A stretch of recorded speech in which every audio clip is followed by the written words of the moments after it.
So I started calling recruiters up. I said, I'm going to go be a fucking Navy SEAL.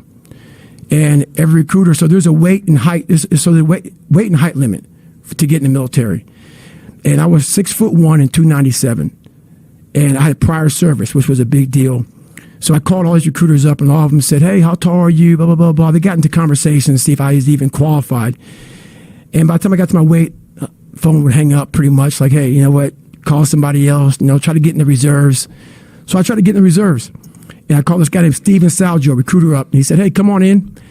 He saw me, put me through the weight standard, all this other stuff. And to get into the class I had to lose 106 pounds in less than 3 months.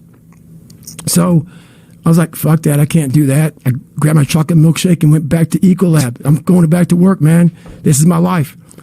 So in this job, you're looking for cockroaches, looking for rodents and stuff like that. And this next morning or this next night, I went to work and I don't like cockroaches too much. I hit the mother load of cockroaches. And this restaurant got full of cockroaches and rodents and everything else. And I sat there and I said, this is my life.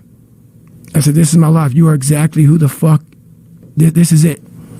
And I said, this ain't going to be it for me. So in that restaurant, I quit my job, left my canister in that restaurant, my spray canister, got back in my Ecolab truck, and I went home. And I started working out like somebody. I became the most obsessed person on the planet Earth. And I had to invent a guy that didn't exist. I had to invent a guy that can take any pain, any suffering, any kind of judgment, be called nigger, be called whatever the fuck in the world, and be able to stand in the fucking room and say, go fuck yourself. I had to build this callous mind, and I built it through suffering. I built it through downright fucking just crushing myself. If it was raining outside at 3 o'clock in the fucking morning, if it was snowing, the first instinct is don't go out there and do shit. My instinct was, we gotta fucking go out there. Anything that was fucking horrible in my life that I would normally say no, that was inhumane to most people, I had to go do it.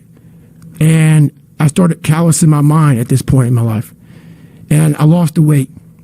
And I went back to recruiter. I got into that class, and I went through 3 Navy SEAL Hell Weeks in 1 year. Only guy to ever be in 3 Hell Weeks in 1 year, to my knowledge. The first one I didn't make it through. The next 2 I did. And that I just didn't. I didn't stop anymore from there. And I started realizing through this process that the fucking mind is what you created. And I started opening different doors that I didn't think were even there, that I didn't think even existed. And the more doors I opened up, the more I started realizing that my potential is damn near endless.